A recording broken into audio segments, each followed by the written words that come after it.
ጤና ይስጥልኝ የተከበራችሁ የኢትዮኒውስ ተከታታዮቻችን እንደምን አላችሁ? እነሆ ወቅታዊ ዝግጅታችን ጀምሯል። በዛሬው ወቅታዊ ዝግጅታችን የአማራ ፋኖ ብሔራዊ ንቅናቄ አፋብን የህዝብ ግንኙነት መምሪያ ኃላፊ አርበኛ አስረስ ማረ ዳምጤን ጋብዣለሁ። አብራችሁ እንድትቆዩ በድጋሚ እየጠየቅኩኝ በቀጥታ ወደ አርበኛ አስረስ ነው ወስዳችሁ። ጤና ይስጥልኝ አርበኛ አስረስ ማረ፣ ከተገናኘን ቆየን። ስለተገናኘን ደስ ብሎኛል። እንዴት ሰነበትህ?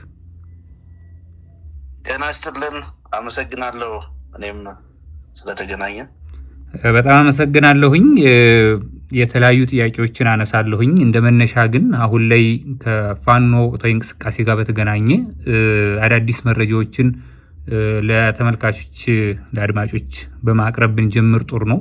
የፋኖ ኃይሎች አሁን ላይ ያሉበት ቁመና እንደምን ያለ ነው? በተለይ ደግሞ ከምርጫ ማግስት የክልሉ ሁኔታን በተመለከተ ውጊያዎች ጋብ ያሉ ይመስላሉ።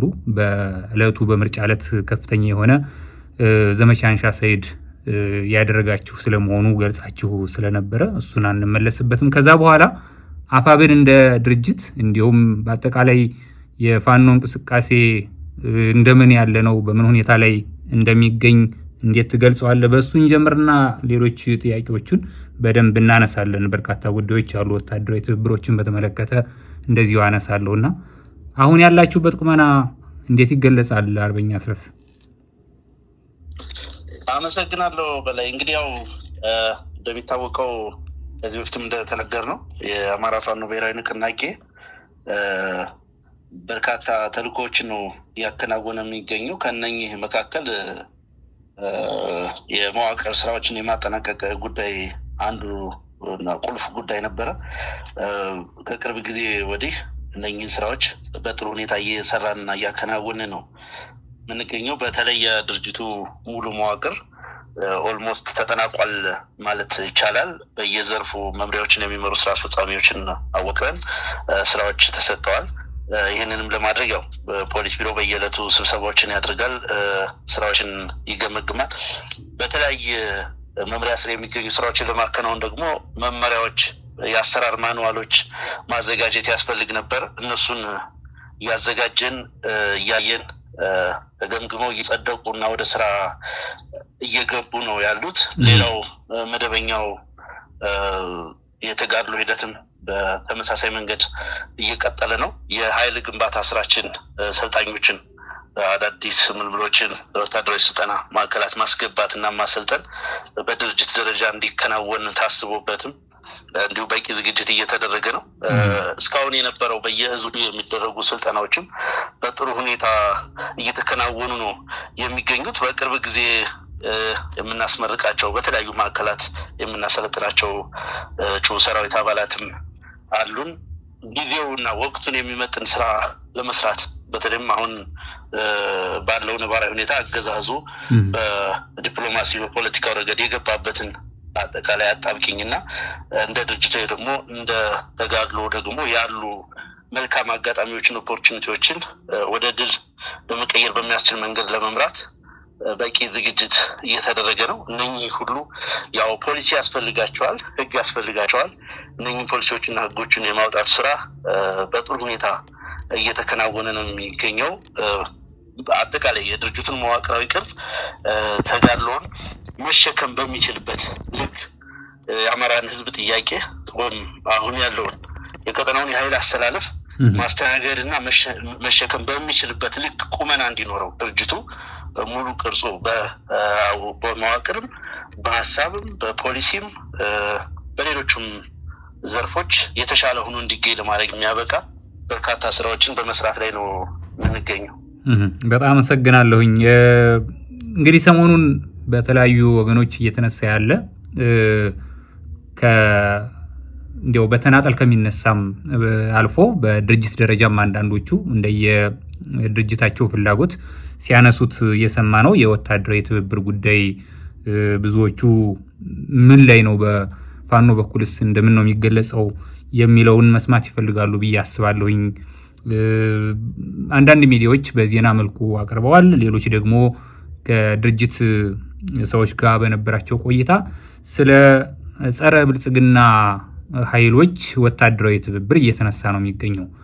በዚህ የወታደራዊ ትብብር አጀንዳ ላይ በእናንተ በኩል አንደኛ አጠቅላላ መረጃው ምንድነው? ይህን በተመለከተ የአፋብን አቋምና ተሳትፎ እስከምን ድረስ ነው? በእርግጥስ ይሄ ወታደራዊ ትብብር ወይም ደግሞ ወታደራዊ ምክር ቤት የሚባል አካል ተቋቁሟል ወይ? ፋኖ አለበት ወይ? ምንድነው ግቡና መነሻው? ካለበትስ ነው ወይስ በመርህ ደረጃ ከየትኛውም ብልጽግናን ከሚታገል ኃይል ጋር እንሰራለን በሚለው በዛ መልኩ ያለ ገና በመርህ ደረጃ ያለ ነው? ምን ላይ ነው? ምንድነው ለህዝብ ሊገለጽ የሚችለው ይህን በተመለከተ? ጥሩ ጥያቄ ነው ያነሳው። በላይ እንግዲህ ትብብርን በተመለከተ ከዚህ በፊት እኔም ሆነ ሌሎች አመራሮች ስንናገር የቆየነው ነገር አለ። በዚህ ሂደት ውስጥ አንድ መታሰብና መታወቅ ያለበት መሰረታዊ ነገር ፋኖ ከሌሎች በቀጣናው ካሉ ኃይሎች ጋር ተባበር እንዳለበት በመርህ ደረጃ መዋቅራችን ሙሉ እምነት አለው። በዚህ በሰራዊቱም በየመድረኮቹ የሚያነሳው ጥያቄ ነው። ህዝብም የሚያነሳው ጥያቄ ነው። ከፍተኛ አመራሩም አቋም የወሰደበት ጥያቄ ነው። አንዳንዴ ቀጠናዊ መልክ አንዳንዴ ሀገራዊ መልክ እየያዘ ትርክቱ በዛ ልክ የተቀረጸበትን ምክንያት እንደምታውቀው ጦርነቱ ቅርጹ በጣም መልከ ብዙ ነው። ከአገዛዙ ጋር ነው ውጊያ በቀጥታ እየተዋጋን ያለ ነው። የአገዛዙን ሰራዊት ነው ፊት ለፊት የምናገኘው። ከጀርባ ግን መካከለኛው ምስራቅ ሀገራትና ሌሎችም ፍላጎት ኃይሎች ይህንን ጦርነት ስፖንሰር የሚያደርጉ የሚደግፉ አሉ። በአንድም በሌላም መንገድ በጎረቤት ሀገራት የሚደረጉ ጦርነቶች ሱዳንን ጨምሮ ማለት ነው በእኛ ጦርነት ሂደት ውስጥ ቀጥተኛ እና ተዘዋዋሪ ተጽዕኖ አላቸው። በዚህ ምክንያት የቀጠናዊ ትብብር ሊኖር እንደሚገባ የታመነበት ጉዳይ ነው።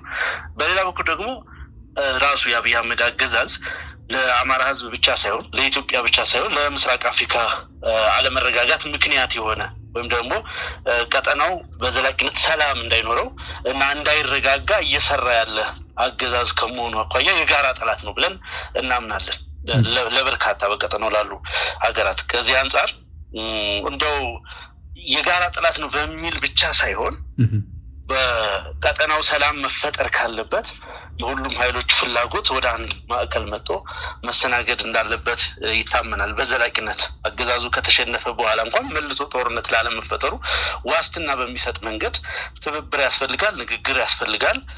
በጣም ብዙ ስራ ይጠይቃል። በዛ ልክ ነው የምናምንበት ነገር። በሚገለጹት ነገሮች ከዚህ በፊት በተለምዶ እንግዲህ አገዛዙን በተለያየ ጊዜ ሲቃዥበት የነበረው ጽምዶ ሲባል የምንሰማው ነገር አለ። እዚህ ፕሮጀክት ውስጥ እንግዲህ የፕሮጀክቱ ባለቤቶች ናቸው የሚባሉት የኤርትራና የትግራይ ኃይሎች እንኳን ይፋዊ መግለጫ ሲሰጡበት አልሰማሁም። ስለዚህ ጉዳይ አንዴ ህዝብ ለህዝብ ትብብር ነው ይባላል፣ አንዴ ሌላ ነገር ይባላል። በአክቲቪስቶች ደረጃ ሲገለጽ እሰማለሁ።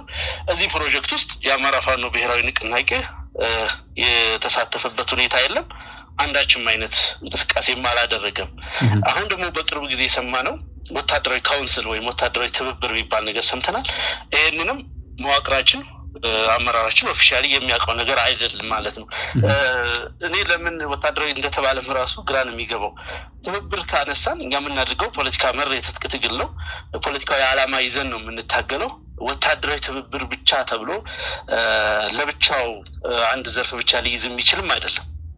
መተባበር ካለብን ከሱዳን ኃይል ጋር ወይ ከሌላ ጎረቤት ኃይል ጋር የምትተባበር ከሆነ የዲፕሎማሲ ትብብርም ጭምር ነው የሚሆነው፣ የፖለቲካ ትብብርም ጭምር ነው የሚሆነው እና በዛ ልክ ወታደራዊ ካውንስል ወታደራዊ ትብብር እየተባለ የሚገለጸው ፕሮጀክት ውስጥ የአማራ ፋኖ ብሔራዊ ንቅናቄ ተሳትፎ የለውም። ይሄ ሲባል አንድ ትብብርን እንደሚፈልግ አካል፣ ንግግር እንደሚፈልግ አካል፣ የጋራ ኃይል መፍጠርን እንደሚፈልግ አካል ከሌሎች ኃይሎች ጋር አንነጋገርም ማለት ግን አይደለም። ፎርማሊም ኢንፎርማሊም የሚደረጉ ውይይቶችና ንግግሮች አሉ። መኖር ብቻ ሳይሆን ወደፊትም ይቀጥላሉ። እነኝህ ንግግሮች ሲቀጥሉ ግን በመጀመሪያ ደረጃ የአማራ ህዝብ ጥያቄ ምንድን ነው? ፋኖ ጠመንጃ ያነሳበት ምክንያት ምንድን ነው? የምናሳካው ምንድን ነው? የሚሉ ነገሮችን መሰረታዊ ነጥቦችን የያዘ የተተነተነ ነገር እና ውይይት ተደርጎ ለህዝብ ሊነገር በሚያበቃ ለህዝብ ሊነገር ሲባል ሌላው ነገር ይደበቃል ለማለት አይደለም። እርግጠኛ የሆንበት ነገር የተማመንበት ነገር የምንተባበርበት ማዕቀፍ ይሄ ነው። በዚህ ጉዳይ ብዙ ነገሮች አሉ። እንደምታውቀው በጣም በተቃርኖ ውስጥ ነው የሚኖረው የኢትዮጵያ ፖለቲካና እነኚህ ያሉት ተቃርኖች በምንድን ነው የሚታረቁት? ምንድን ነው እንግዲህ ደረጃ በደረጃ ነው ልትፈታቸው የምችል። በአንድ ቀን ሁሉም ጉዳይ በአንድ ቀን ሁሉን አጀንዳ ሴትል ማድረግ ላንችል እንችላለን። ነገር ግን የትኛው ጉዳይ መቼ ይፈታል? በምን አግባብ ይፈታል? በየትኛው ጉዳይ ላይ የመወሰን ማንዴትም ጭምር አለ። እንደ አንድ ሸማቂ ኃይል እንደ አንድ ታጋይ በምን ጉዳይ ላይ መወሰን እንችላለን? በምን ጉዳይ ላይስ ህዝብ ሊወስንበት ይገባል? የሚሉ ዝርዝር ነጥቦችን ያካተተ ግልጽ የሆነ ሰነድም ያስፈልጋል፣ ውይይት ያስፈልጋል፣ ንግግር ያስፈልጋል። ይሄንን የተጠናቀቀ ነገር ያለቀለት ነገር እስካሁን ድረስ የለም። ንግግሮችና ውይይቶች ቢኖርም በዛ ልክ ለመግለጽ በሚያበቃ መንገድ የተቀመጠ ነገር የለም። ጉዳዩ በጣም ሴንሲቲቭ ከመሆኑ ጋር በተገናኘ ሴንሲቲቭ ስለሆነ ብቻ ሳይሆን አገዛዙን በእጅጉ ስለሚፈራው ይህን ነገር በፕሮፓጋንዳ መሳሪያነት በተደጋጋሚ ሲጠቀምበት እናያለን። ትግሉን እንደግፋለን የሚሉ በየዋህነትም ወይም ደግሞ እንዲሁ አስበውበትም ጭምር ይህን ጉዳይ ሲያራግቡትም እንሰማለን። ግን መታመን ያለበት ነገር ይህን ትግል ህዝብ መሀል ሆነን ነው የምንመራው።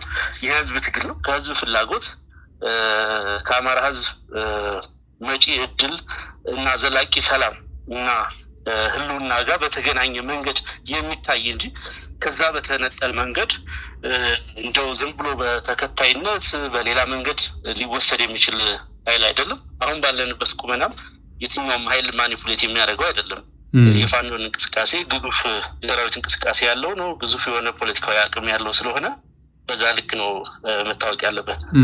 ከዚህ በፊት በተለያዩ መገናኛ ብዙሃን የሰማኋቸው የኦሮሞ ነጻነት ጦር በጀልመሮ የሚመራው ከሱ ድርጅት ጋር ግንኙነት ያላቸው እንደ ቃል አቀባይም ራሳቸውን ሲያስተዋውቁ የምናውቃቸው አንድ ግለሰብ በሚዲያ ላይ ውይይቶች መኖራቸውን ከውይይቶች ተሳታፊዎች መካከል የፋኖ ኃይሎችም መኖራቸውን እንደዚሁም ደግሞ ዘአፍሪካን ኢንተለጀንስ ሲወጣ አንድ ዘገባ ላይ እንደዚህ ተመልክቻለሁ። ኦብነግ ውይይቶች መኖራቸውን የገለጸበት በሌሎቹም ድርጅቶች እንደዚህ በሚዲያ ልጠቅሳቸው ባልችልም ግንኙነቶች ስለመኖራቸው እንሰማለን እንደ ሚዲያ። በሌላ በኩል አገዛዙ ቅድም በደንብ እንዳብራራኸው ጭራሽ በደህንነት ሚኒስትሩ ሬድዋን ሁሴን እና በአማካሪው ጌታቸው ረዳ በኩል በአልጀዚራ ላይ በወጣ ጽሁፍ ውይይቶች በሱዳን በኤርትራና እንዲሁም ደግሞ ኢትዮጵያ ውስጥ በትግራይ መደረጋቸውን በሚገልጽ አኳኋን ዘገባዎችን አስነብበዋል መጣጥፉን። እነዚህ ጉዳዮች በሙሉ የሚካዱ ናቸው ወይስ ቅድም እንዳልከው ፋይናል ስላልሆነ እንጂ ተግባራዊ ውይይቶች አሉ የሚለውን የሚያሳዩ ናቸው? እንዲያው የበለጠ ግልጽ ለማድረግ ይመች ከሆነ ነው እነዚህን ማሳያዎች ለመጥቀስ የሞከርኩትኝ። አርበኛ አስረስ መልካም። እንግዲህ ይህን ትግል ከጀመርንበት ጊዜ ጀምሮ አገዛዙን ይታገላሉ ከምንላቸው ኃይሎች ጋር በተለያየ መንገድ በተለያየ ደረጃ ውይይት አድርገናል። ይሄ ልንክደው የምንችል ሀቅ አይደለም። ኃጢአትም ስላልሆነ ነውርም ስላልሆነ ወደፊትም የሚደረግ ስለሆነ ማለት ነው። በየትኛውም ዘመን የተነሳ ታጣቂ ኃይል ሸማቂ ኃይል አገዛዝን አሸንፋለሁ የሚል ኃይል ይሄንን ቢያደርግ ምንም የሚያስገርም አይደለም። አንዳንዶቹ እኮ የተመሰረቱትም የሰለጠኑትም ጭምር በሶስተኛ ሀገሮች ነው። በተለይ በርካታ የሽምቅ ትግል በተደረጉበት ቀዝቃዛው ጦርነት ዘመን በሚባለው ጊዜ አብዛኞቹ የርዕዮተ ዓለማዊ አስተላለፍ ስለነበራቸው በዛ ልክ ስልጠና የሚወስዱ ኃይሎች ናቸው። የኛ ትግል ከዛ መልኩ በብዙ መንገድ የተለየ ነው።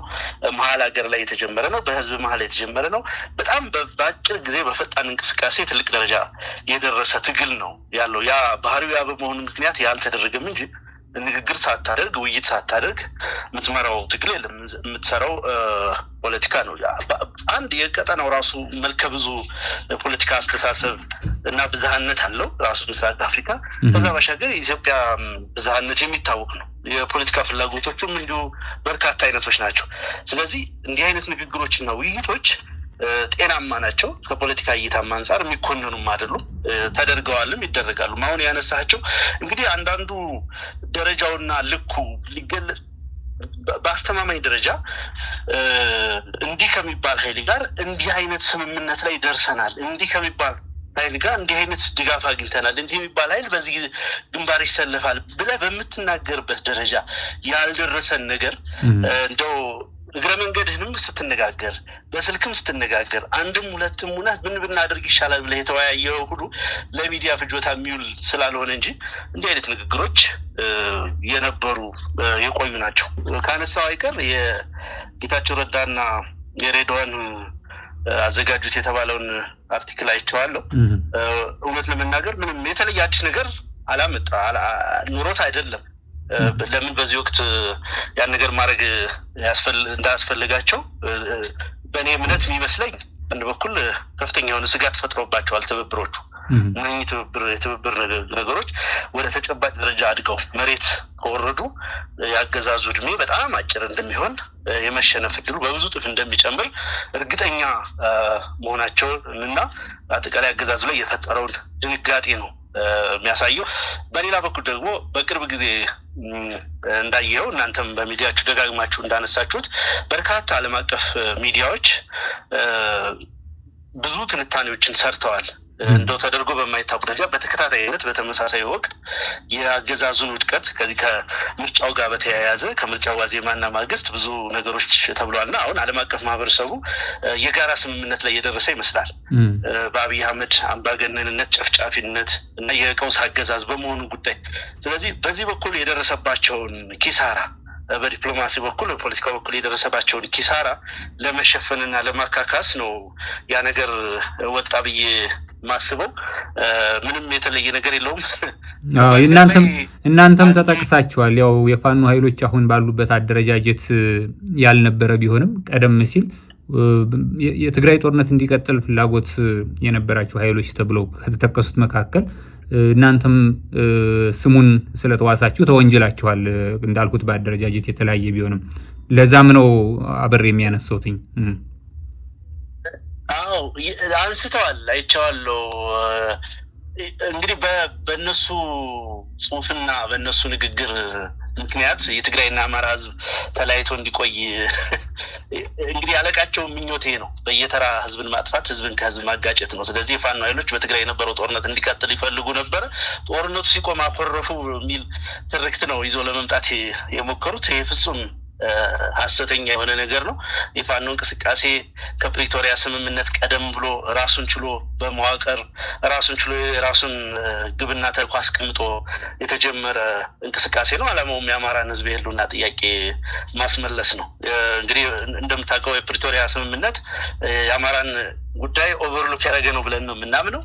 ኮንስቲቱሽኑንም ሪስቶር ያደረገ ወደ ነበረበት የመለሰ ውጤት ስለሆነ ያለው የኢትዮጵያን ሰላም በዘላቂነት ይፈታል የሚል እምነት የለንም በይዘቱ ደረጃ። ነገር ግን ተኩሱ በመቆሙና ለጊዜውም ቢሆን የትግራይ ህዝብ እፎይታ በማግኘቱ ደግሞ ውጤት ያለው መሆኑና በዛም ደስተኛ መሆናችንን ገልጸንም እናውቃለን ከዚህ በፊት። አሁንም ያንን ማረጋገጥ እፈልጋለሁ። ዓላማው ምንድነው? በዛ ልክ መግለጽ የተፈለገበት ምክንያት በአንድ በኩል ማመን አይፈልጉም። ፋኖ በራሱ አቅም በዚህ ልክ ታግሎ በዚህ ልክ መመከት ይችላል የሚለውን ነገር ስቲል አእምሯቸው ሊቀበልላቸው ያልቻለ ጉዳይ ነው።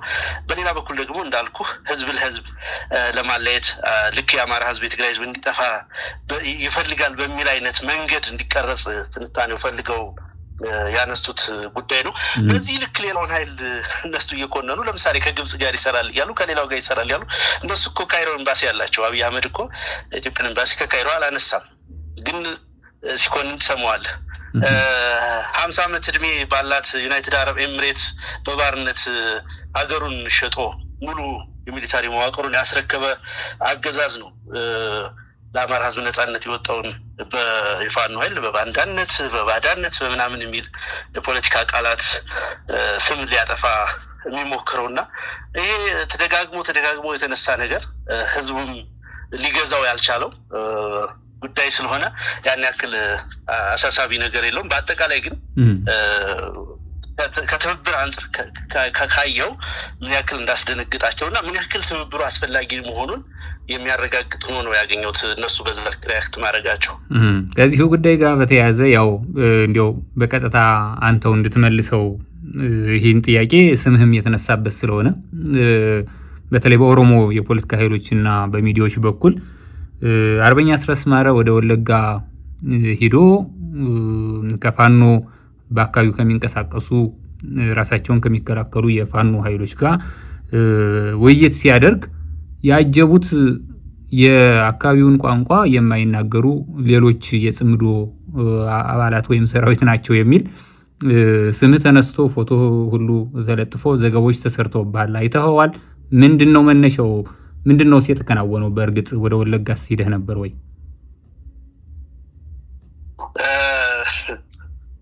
እንግዲህ የሚገርም ነው አንዳንዱ ነገር። በእርግጥ በዚህ ትግል ውስጥ እስካለን ድረስ አመራር እየሰጠን እስከሆነ ድረስ የፋኖ እንቅስቃሴ ባለበት ምድር ሁሉ መገኘት ግዴታችን ነው እና እኔ ብቻ ሳልሆን ብዙዎቻችን ይህን እናደርጋለን። ስናደርግም ነው የቆየ ነው። በተለያየ ቦታ በመገኘት ችግሮችን እንፈታለን፣ መዋቅሮችን እናስተካክላለን፣ ስምሪት እንሰጣለን፣ ፖለቲካ ንቃት እንፈጥራለን። ይሄ እንደ አመራር የተሰጠን ተልእኮ ነው። በዚህ ምክንያት ያው ድርጅቱ በሚሰጠን ተልእኮ መሰረት ብዙ ቦታዎች ላይ እንደተንቀሳቀስ ነው ሁሉ እንቅስቃሴዎች ነበሩ። የጠቀስከው አካባቢ ከጀባና ከሚመራ ሰራዊት ጋር ተያይዞ የሚነሳው ነገር ግን ፈጽሞ ሐሰተኛ ነው። በነገራችን ላይ የአንሻ ሰይድ እዝ ሌሎች እዞች እንዲያው አደረጉት ብዬ ለመግለጽ በማልደፍረው ሁኔታ አስደናቂ ተጋድሎ ማድረጉ የሚታወቅ ነው። በቅርብ ጊዜ ወዲህና አንድ ብርጋዴር ጀነራል፣ 3 ኮሎኔሎች፣ በርካታ ሻለቃ አመራሮች ከሙሉ ሰራዊት ጋር በጣም አጭርና መብረቃዊ በሚባል ኦፕሬሽን የደመሰሰ እዝ ነው እና በጣም ጠንካራ ሰራዊት ነው ያለው። ይሄ ጥንካሬያቸው የመነጨው በጣም በብዙ ፈተና፣ አብዛኞቹ ከሞት መሀል የተነሱ ናቸው። ቤተሰቦቻቸው የተጨፈጨፉባቸው፣ በጣም ብዙ ዋጋ የከፈሉ ዘግናኝ ነገሮችን ያሳለፉ፣ እናቶቻቸው እህቶቻቸው ሲደፈሩ ያዩ፣ ዘመዶቻቸው ወንድሞቻቸው ሲጨፈጨፉ በቢላ ሲሰነጠቁ ያዩ ብዙ ነገር ያየ ኃይል ነው። ያ ኃይል የተሻለ በኮሚትመንት ደረጃም በዲስፕሊን ደረጃም በንጽጽር እንኳን ብናነሳ ከሌላውም በብዙ መንገድ የተሻሉ ልጆች ያሉበት ስለሆነ በጣም ብዙ ኦፕሬሽኖችን አከናውነዋልና ለዛም ነው የተለየ ስም መስጠት የተለየ ኃይል እንደሆነ አድርጎ ለማሰብ የተሞከረበት መንገድ ከዛ የመነጨ ነው። አካባቢውም ላይ ትልቅ ተጋድሎ ያደረጉ ነው። ይሄ ተጋድሎ ደግሞ በጣም በሚያስደንቅ ዲስፕሊን ነው የሚደረገው። እኔም የተረዳሁት ነገር በጣም በሚገርም ሁኔታ ከኦሮሞ ሕዝብ ጋር መልካም የሚባል ግንኙነት ነው ያላቸው። በአካባቢው የሰፈሩ ሌላ የሀረር አካባቢ ሕዝብም አለ። ከነዛም ጋር ከሁሉም ማህበረሰብ ጋር አካባቢው ላይ ካለው ማህበረሰብ ጋር በጣም መልካም ግንኙነት ኖሯቸው በዲሲፕሊን ነው ትግል እያደረጉ ያሉት። እንዳልኩ በሰዓት የተፈተነ ሰራዊት ያለበት ነው። ምንም አይነት አጋዥም ምንም አይነት ትርፍ ኃይልም የሚፈልግ አይደለም። በእርግጥ ቢኖር እንኳን እንዲህ አይነት ነገር የሚያስገርም አይደለም። አብይ አህመድ ወደ አርኤስኤፍ ሰራዊት ይልካል። የአርኤስኤፍ ሰራዊት አባላት ድሬዳዋ ድረስ ሳይቀር እየመጡ ይታከማሉ። አገሩን ኦልሬዲ በሩን ከፋፍቶ በረጋግዶ ሜዳ አድርጎታል። የቀውስ ሜዳ አድርጎታል። የኢትዮጵያ ዳር ድንበር ከፍቶ ሉዓላዊነቱን አሳልፎ ሰጥቶ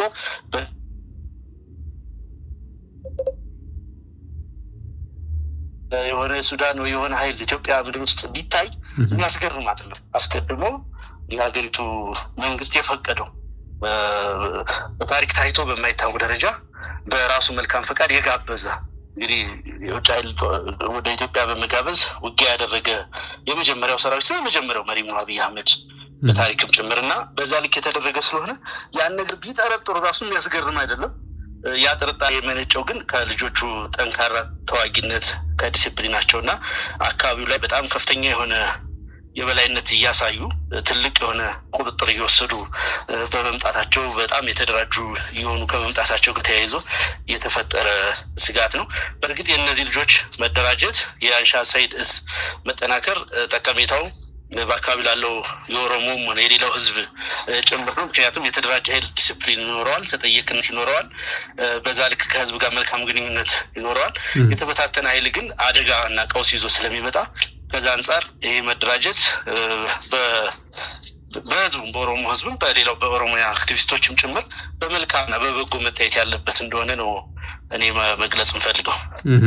እንዲያው ዝርዝር ላናነሳ እንችላለን፣ ግን በአገዛዙ በኩል የሚነሳ በተለይ እዚህ ወለጋ አካባቢ ያለውን ሁኔታ በተመለከተና ወደ አማራ ክልል ደግሞ ራያ ቀጠናን ዋግምራ ቀጠናን በተመለከተ አገዛዙ ደጋግሞ የሚያነሳቸው ጉዳዮች አሉ። በወለጋ ቀጠና የፋኖ ኃይሎችና የኦሮሞ ነጻነት ጦር አልዋጋሉን የሚል እንዲሁም ደግሞ በራያና በዋግ እዚህ ወለጋ አካባቢ እና በአማራ ክልል ወደ ራያና ዋግምራ በተለያዩ ጊዜ አገዛዙ የሚያነሳው ነገር አለ። ፋኖ ጋር አልዋጋላችሁን በሚል የትግራይ ኃይሎችና ፋኖ እንዲዋጋ እንዲሁም ደግሞ ፋኖና የኦሮሞ ነጻነት ጦር እንዲዋጋ ያለውን ምኞት ሲገልጽ ሰምተናል። በአደባባይ በእናቶ ሽመልስ አብዲሳ በኩል ከኦሮሚያ እንዲሁም ደግሞ በአማራ ብልጽግና በኩል ዶክተር መንገሻ ፈንታ የሚባል ራያ ቆቦ ከተማ ላይ በነበረ መድረክ ይህን መናገሩን በእኛም ሚዲያ የዘገብነው ስለሆነ ኦፊሳላዊ ነው። ይሄ ከምን የመነጨ ነው? በእርግጥስ ሊዋጉ የሚችሉበት ግራውንድ ወይም ደግሞ አመንክዮ ያላቸው ወይ ነው ወይስ በተሰራ ስራ ነው ይህንን ማስቀረት የቻላችሁት? በተወሰነ መልኩ አጠቃላይ ያለውን ነባራዊ ሁኔታ ለመረዳት ያስችል ከሆነ ነው ጥያቄውን ማነሳው። ምንድነው አገዛዙ ይህንን የሚያነሳበት መነሻው ምንድን ነው? ቅድም ጠቆም ለማድረግ ደግሞ ከርኩ በላይ እንግዲህ አገዛዙ ስለሚከፈለው ሂውማን ኮስት ስለሌላው ነገር ደንታ የለውም። ስለ አብይ አህመድ ወንበር እና ስለ ጥቂት ወዳደር ሚኒስትሮች የዕለት ፍጆታ ብቻ የሚጨንቅ አገዛዝ ከመሆኑ ጋር በተያያዘ የህዝብ ማህበራዊ ትስስር ቢሰባበር፣ ቢበጣጠስ፣ ቢጨፋጨፍ፣ ከፍተኛ የሆነ የእርስ በርስ እልቂት ቢከሰት በደስታ የሚቀበል አገዛዝ ነው። ከዛ አንጻር በጣም በማይገመት ደረጃ በጣም በሚዘገን ደረጃ ጠቅላይ ሚኒስትሩን ጨምሮ እንዲህ አይነት ነገሮችን ሲጠቁሙ ሰምተናል። እዛው በአማራ ህዝብ መካከልም እኮ ብዙ ጸያፍ ነገር ሲናገር ነበር። ጎጃም ልማት ሰራ ጎንደሮች ተቃወሙኝ፣ ጎንደር ፓርክ ሰራ ጎጃሞች ተቃወሙኝ በሚል ደረጃ በዚህ ልክ በወረደ ልክ ሲናገር ነበር። እነኚህ ካድሬዎቹም ከዚህ የተለየ ነገር ይናገራሉ ተብሎ አይጠበቅም። በተለይ የታጠቀው ኃይል ደግሞ ወደ እነሱ ከሚተኩስ እርስ በርስ ቢተኳኩስ ደስ ይላቸዋል። ከዚህ ነገር አንድ መገንዘብ ያለብን ነገር ነው ብዬ የማስበው ቅድም እንዳነሳ ነው የእነኛ ኃይሎች አለመተኳኮስ እንደሚያስበረግጋቸው፣ መተባበሩ ደግሞ የበለጠ እንደሚያስቃዣቸው ነው። መሬት ላይ ያለው ተጨባጭ ሁኔታ እነሱ ከሚመኙት ፍጹም የተለየ ነው። ምንም ይሄ የሚደብቅ ነገር አይደለም። በወለጋ ቀጠናም ብለው በሌላው አካባቢ አብይ አህመድን እየታገሉ ያሉ አገዛዞች በጣም በማይገመትና በማይታሰብ ደረጃ መሬት ላይ ሰፋ ያሉ ትብብሮች አሉ። በኦፕሬሽን ደረጃ በሌላ ደረጃ ባይኖር በመረጃ በመለዋወጥ ሎጂስቲክ በመዋዋስ የሕክምና ማቴሪያል በመዋዋስ በብዙ መንገድ አንደኛው ማህበራዊ መሰረቱ የሆነውን ህዝብ ሌላኛው ባለመበደል እና በእንክብካቤ በመያዝ መልካም ግንኙነት በማድረግ በጣም ብዙ ለውጦች አሉ። እነኚህ በተጨባጭ የሚታዩ ነገሮች ናቸው። ለምሳሌ የፋኖ እንቅስቃሴ ጠንካራ በሆነባቸው የወለጋ ወረዳዎች አካባቢ የህዝብ መፈናቀል በከፍተኛ ሁኔታ ቀንሶ ታያለ።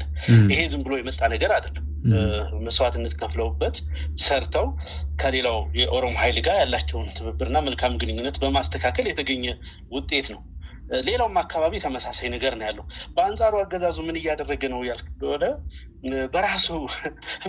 ራሱ እንግዲህ ሞኖፖሊ ኦፍ ቫዮለንስን ወይም ኃይልን የመጠቀም መብት ብቸኛ ባለቤት መንግስት ነው ይባላል። ነገር ግን መንግስቱ ነው መከላከያ ያለው ስፔሻል ፎርስ ያለው አየር ወለድ ባህር ኃይል ምናምን ያቋቋመ አገዛዝ በራሱ መንግስት ውስጥ ታጣቂ ኃይል ሲያደራጅ ታገኘዋለህ። ይሄ በጣም የሚገርም እና የሚደንቅ ነገር ነው። እና እንዲህ አይነት ነገሮች ለምሳሌ የትግራይ ሰላም ኃይል የሚባለውን ቡድን ከምኒልክ ዕዝ ከኛ ኃይል ጋር ለማዋጋት ሞክሯል። በተደጋጋሚ ውጊያ አድርጓል። ከመከላከያ ጎን ተሰልፎ እንዲዋጋ በማድረግ ነገሮች ገፋ ባሉ ጊዜ ደግሞ አዲስ አበባ ላይ ወደ ደቡብ ምናምን ሊያደርግ እንደሚችል ከወዲሁ መገመት ይቻላል። እና አገዛዙ የመጨረሻ እስትንፋሱ እስካለ ድረስ እንዲህ አይነት ቀውሶችን እና ጥፋቶችን በየቀኑ እያዋለደ መቀጠሉ የማይቀር ነገር ነው።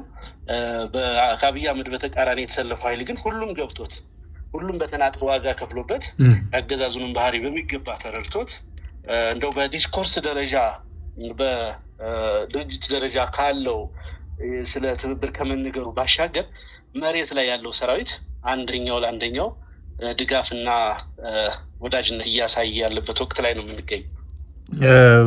በጣም አመሰግናለሁ። አርበኛ አስረስ ከድርድር ጋር በተገናኘ በሰሞኑ በተለይ በማህበራዊ ሚዲያ ዘንድ ተደጋግሞ እየተነሳ ያለ ነገር ተመልክቻለሁኝ። የእናንተ አባላት አመራሮች የሆኑም እንደዚሁ በማህበራዊ ሚዲያ ገጽ ላይ አንጸባርቀው አይቻለሁ። ከዚህ በፐርሰንት ሁሉ በመስጠት ድርድሮች ሊደረጉ እንደሆነ ጠቋሚ መረጃ እንዳላቸው የሚገልጹ አስተያየቶችን፣ መረጃዎችን እያየሁ ነው። ከዚሁ ጉዳይ ጋር ተያይዞ ይህንን እንዲያው በደንብ እንድታብራራው እፈልጋለሁ። ከዚሁ ጋር ተያይዞ አፋብን እንደ ድርጅት ከተመሰረተ በኋላ የድርድር ጥያቄ ቀርቧል ወይ? በየትኛውም ወገን የድርድር ጥያቄ ቀርቧል ወይ? ከዚህ ቀደም እንግዲህ የፋኖ ኃይሎች አንድነት አንዱ አስፈላጊ የሚሆነው እንዲህ አይነት ጉዳዮችን ወጥ በሆነ ሁኔታ አቋም እንዲወሰድባቸው ያስችላል የሚልም የሚያነሱ ወገኖች ስለነበሩ ምናልባት ከዛ በኋላ የመጣ ይሆን የሚልም ጥያቄ ያላቸው ወገኖችን እየተመለከቱ ስለሆነ በጠቅላላ እዚህ ላይ ያለውን መረጃ እንዲያው አፋብን እንዴት ነው የሚያየው? ምንድነው እየቀረቡ ላሉ አስተያየቶች፣ የተሰራጩ ላሉ መረጃዎች ቀደም ሲል በማሳያነት ያነሷቸው ቁጥር ሁሉ እየተጠቀሰ የተገለጸበት አመንከው መነሻው ምንድነው? በድርጅት ደረጃ ምንድነው የምታውቁት እናንተ? መልካም። ይሄ አይቻለሁ ሶሻል ሚዲያ ላይ 30% 35% ምናምን የሚል አይቻለሁ። አንዳንዶቹ የፋኖን ትግል በመደገፍ የምናውቃቸው ሰዎች ናቸው ይህንን ነገር የገለጹት። እንግዲህ ትራፕ ተደርገው እንደሆነ አላውቅም። ይሄ ጉዳይ ለምን ተነሳ ያልከኝ እንደሆነ የአመራሩን አንድነት ለመሸርሸር የታለመ እንደሆነ ነው የሚገባኝ። ከዚህ ያለፈ ነገር የለውም። በምንም በመሰረቱ ድርድር በፐርሰንት አይሰላም። ይሄ እንደው የፖለቲካ ድንቁርና ካልሆነ በስተቀር በፐርሰንት የሚደረግ ድርድር የለም። የሆነ ግለሰብ ይከዳል ወይ የሆነ ነገር ይሆናል ከሆነ ሌላ ነገር ነው። በፐርሰንት የሚሰላ ስልጣንም የለም። የትኛው ስልጣን ነው በምን ፐርሰንት? ይሄ ዝም ብሎ አጀንዳ ለመስጠት ነው። አንዳንድ ጓዶች ድርጅት አመራሮች ሪያክት አድርገዋል። እኔ ሪያክሽንም የሚያስፈልገው ነገር አይደለም፣ ተራሉ ባልታ ነው ብዬ ነው ማየው። እንግዲህ የአማራ ፋኖ ብሔራዊ ንቅናቄ በድርጅት ቁመናነት በዚህ ልክ መገኘቱ ትግሉን ለመሸከፍ አንድ የተሻለ ደረጃ ላይ ለማድረስ ነው። አንተ እንደምትለው በልኩ ትግሉን በሚመጥን ደረጃ የድርድር ጥያቄ ምናምን እስካሁን ባለው ሁኔታ የቀረበ የለም። ኢንፎርማሊ በአመራር ደረጃ የሚደረጉ ግንኙነቶች፣ ንግግሮች ካሉ አላውቅም። እንግዲህ ድርጅታችን ይሄን ጉዳይ ምላሽ ለመስጠት ተገቢ የሆነ ሳይንሳዊ የሆነ ዘመኑን የዋጀ ትግሉን የሚመጥን ምላሽ ለመስጠት ብቁ የሆነ አመራር ነው ያለው። በቂ ኤክስፖዠርም አለን በዚህ ረገድ። አሚን ያለፉ ነገሮች እንዴት ይቋጫሉ፣ በምን ማዕቀፍ ይቋጫሉ፣ የአማራ ጥያቄ እንዴት ይመለሳል የሚለውን በማወቅ ረገድ ያን ያክል ውስንነት ያለብን ሰዎች አይደለንም እና ያን የሚረዳ አመራር ስላለ ማንኛውም እንዲህ አይነት ጥያቄ ፎርማሊ ቀርቦ ተደብቀ ምናምን የምታደርገው ነገር አይደለም። ከህዝብ ጀርባ የምታደርገው ነገር አለ። አገር አውቆት፣ ህዝብ አውቆት፣ ዓለም አቀፍ ማህበረሰቡ ጭምር ተሳትፎበት ማድረግ በምትችለው ደረጃ በአገዛዙ በኩል የቀረበ ጥያቄ የለም። አገዛዙ አሁንም ድረስ ፉከራ ላይ ነው ያለው። የተለየ ነገር አይደለም፣ ወይም እጅ ስጡ ላይ ነው ያለው። ምናልባት 1 2 3 ሰው ከዚህ በፊት እንደሄዱት ወገኖቻችን ፓርክ መጎብኘት የሚፈልግ ካለ አላውቅም። እንግዲህ ተደራድረው ገቡ የተባሉት ኢቭን በኢጋድ ፊት ተደራድረው የተባሉት ሰዎች የት እንዳሉ አይታወቅም ነው ከፍተዋል። የተወሰነ ጊዜ ሚዲያ ላይ ወጣው የአንዳንዱን ታጋይ ስም ለማጥፋት ተሞከረ፣ ትግሉን ጥላሸት ለመቀባት ተሞከረ። እሱ ደግሞ የብልጽግና አክቲቪስቶች የሚሰሩት ስራ ስለሆነ የሰው ሚና ነው የተጋፉት፣ የሰው ሚሽን ነው የወሰዱት እና በራሳቸው ቆመው ያደረጉት ነገር የለም፣ ያስመለሱት ጥያቄ የለም። እነሱም የት እንደገቡ አይታወቅም። እንግዲህ ወይ ሆቴል ላይ ፍርፋሪ ይቀለቡ ይሆናል፣ ወይ የሆነ ፓክ ይጎበኝ ይሆናል። ሂዶ እንደዛ ማድረግ የሚፈልግ አካል ካለ እንግዲህ የራሱ ምርጫ የሚሆነው ድርጅቱ ግን በመረጃ ደረጃ እንዲህ አይነት እንቅስቃሴ ውስጥ ያለ አመራርም ሆነ ማንኛውም ግለሰብ ካለ በህጉ መሰረት እርምጃ ይወስዳል። መክዳት የሚያስቀጣ ከባድ ቅጣት የሚያስከትል ወንጀል ነው፣ እርምጃ ይወስዳል።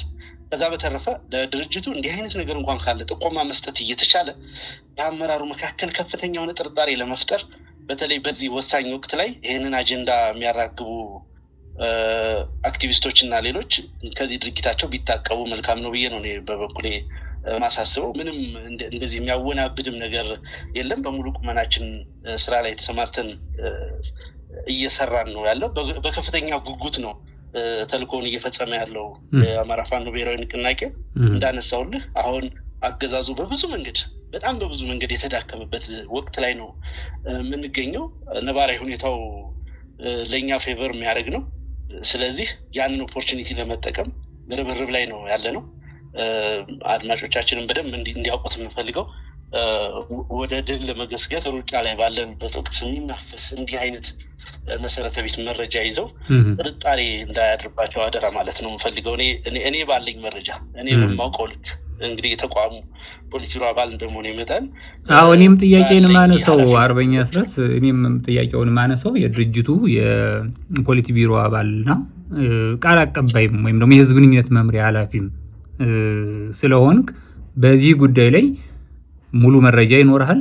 በዚህ ጉዳይ ላይ ደግሞ ነገሮችን የመግለጽ ኃላፊነትም አለብህ ከሚልም ነውና እንደ ድርጅትም በእናንተ በኩል ያለው አጠቃላይ መረጃ ምንድነው የሚለውን እንዲብራራ ስፈልግ በአጠቃላይ ድርጅቱ ተወያይቶበትም ከሆነ ቀደም ሲል የቀረበ ጥያቄ አለ ወይ ብዬ እንዳነሳሁትም የቀረበም ጥያቄ ካለ እንዲህ አይነት ነገሮች ደግሞ በድብቅም ሳይሆን በግልጽ መሆን ያለባቸው ስለሆኑ የህዝብ ጉዳይ ስለሆነ ትግላችሁ ለዛም ነው ያነሳሁትና ስለዚህ የቀረበ ጥያቄም የለ በድርጅት ደረጃም ተወያይተን የወሰንነው የለም ነው እያልከኝ ያለው አርበኛ አስረስ? ድርድርን በተመለከተ ለአማራ ፋኖ ብሔራዊ ንቅናቄ የቀረበለት ኦፊሻል ጥያቄ የለም።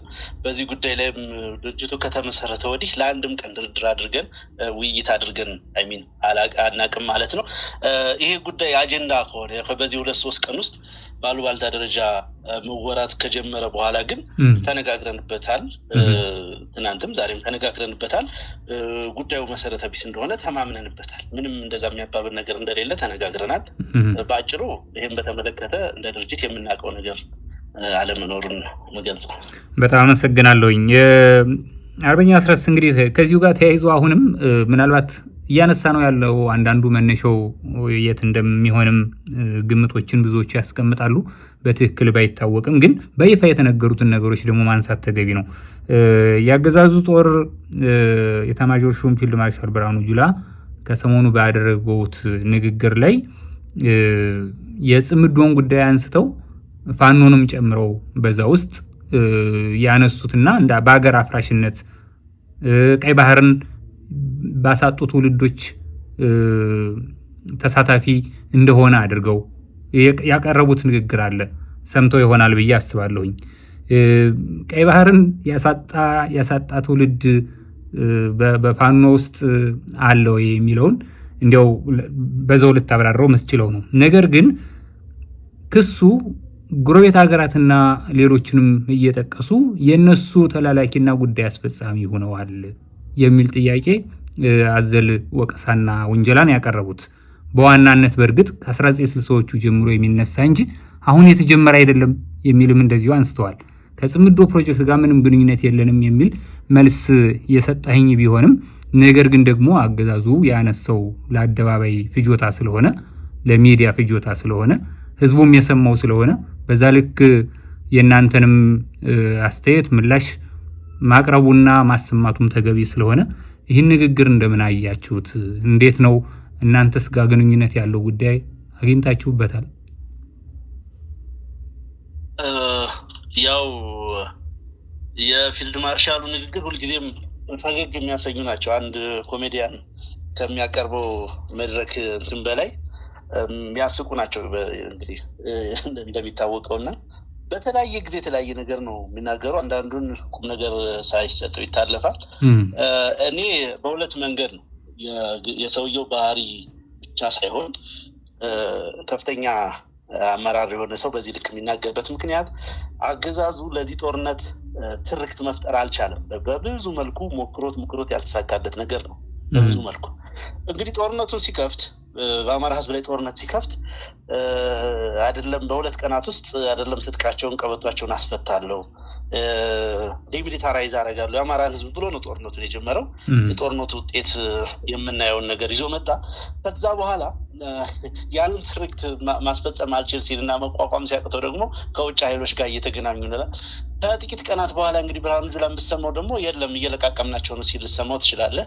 ነገሮች ጠንከር ሲሉ ወደ ውጭ ኃይሎች ይሄዳሉ። ቅድም እንዳነሳሁት እነኚህ ውጭ ኃይሎች ግብጽ ምናምን ከሚሏቸው ጋር አሁንም ግንኙነታቸው እንደቀጠለ ነው። በኤምባሲዎቻቸው በኩል በተዘዋዋሪ ከኤርትራም ጋር ንግግሮች ያደርጋሉ። እነሱ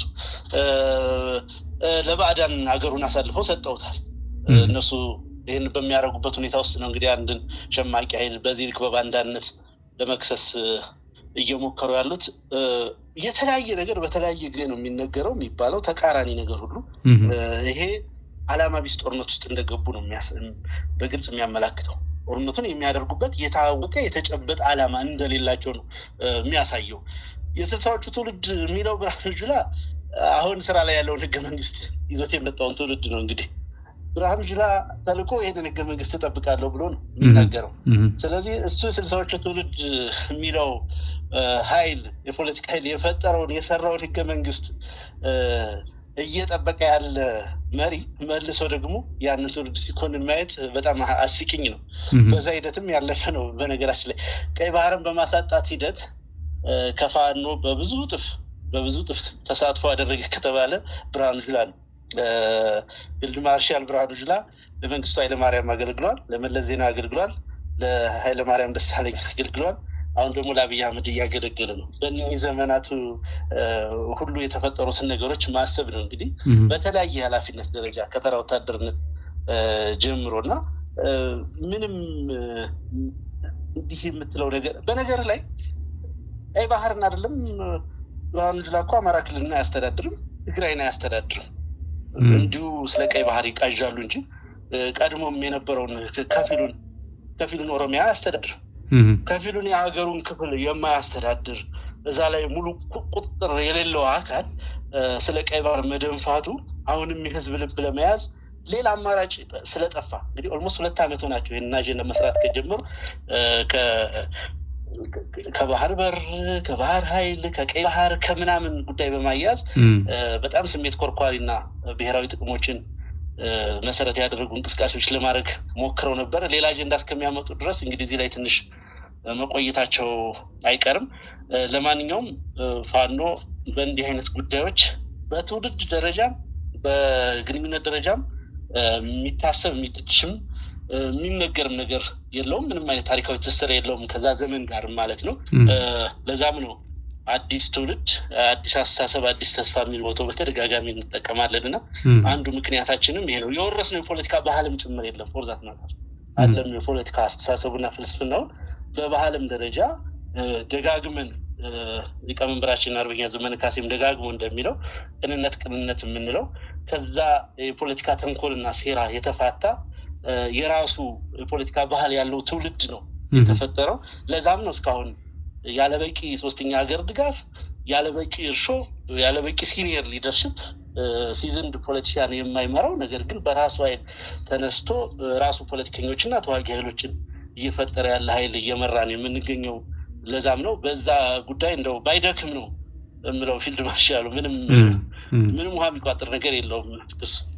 በመጨረሻ አንድ ጥያቄ እንዲያው ጉዳዩ በተለያዩ ወገኖች እየተነሳ እየተመለከቱ ስለሆነ ባጭሩ ያለበትን ደረጃ መግለጽ ከተቻለ ብዬ ነው። የአፋብን ድርጅታዊ መዋቅሮችን አጠቃላይ የማደራጀት የማዋቀርን ስራ እያጠናቀቅን ነው የሚል ቀደም ሲል በመግቢያችን ላይ አንስተህልኛል። በተለይ ግን በቴዎድሮስ ዕዝ እና በጎንደር የበላይ ዕዝ አካባቢ ስራዎች ይቀራሉ የሚል ሲነሳ ያለሁኝ ያለበትን ሁኔታ በተወሰነ መልኩ መረጃ ብንሰጥ ብዬ ነው።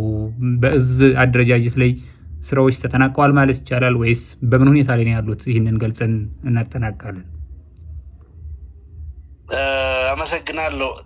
በመጠናቀቅ ላይ ነው ተጠናቋል በሚል ቋንቋ የገለጽኩት የድርጅቱን የላይኛውን መዋቅር ነው። ብዙ የምናቋቁማቸው ዲፓርትመንቶች ነበሩ፣ የስራ አስፈጻሚ መዋቅርና ሌሎች ንዑስ ክፍሎች ነበሩ። እነሱን አጠናቀናል። በዚህ ደረጃ ያሉት እንግዲህ እስካሁን ባለው ሂደት 3 እዞቻችን አንሻ ሰይድ እዝ፣ ሸዋ ጠቅላይ ግዛት አሳምነው እዝ እና የምኒልክ እዝ ሙሉ በሙሉ ተጠናቋል። የጎንደር ጠቅላይ ግዛት በላይ እዝ እና የቴዎድሮስ እዝ ስራዎች ገና በሂደት ላይ ነው ያሉት። ያው ብዙ ነገር ለምን ዘገዩ፣ እንዴት በዚህ ደረጃ ሆነ ምናምን የሚሉ ብዙ ምክንያቶችን ማስቀመጥ ይቻል ይሆናል። ነገር ግን ሂደቱ በጣም በቅርብ ጊዜ ስለሚጠናቀቅ ካለቀ በኋላ መነጋገሩ ይሻላል። ያን ያክል አስፈላጊ ነገር ስላልሆነ ብዬ ነው የሆነው። አመሰግናለሁ። የአማራ ፋኖ ብሔራዊ ንቅናቄ የህዝብ ግንኙነት መምሪያ ኃላፊ አርበኛ አስረስ ማረ ዳምጤ ከኢትዮ ኒውስ ጋር ዘለግ ያለ ጊዜ ወስደህ አብረህን ስለቆየ በተመልካችና በአድማጮች ስም በጣም አመሰግናለሁኝ። መልካም ጊዜ እንዲሆንልህ እመኛለሁ። እኔም አመሰግናለሁ።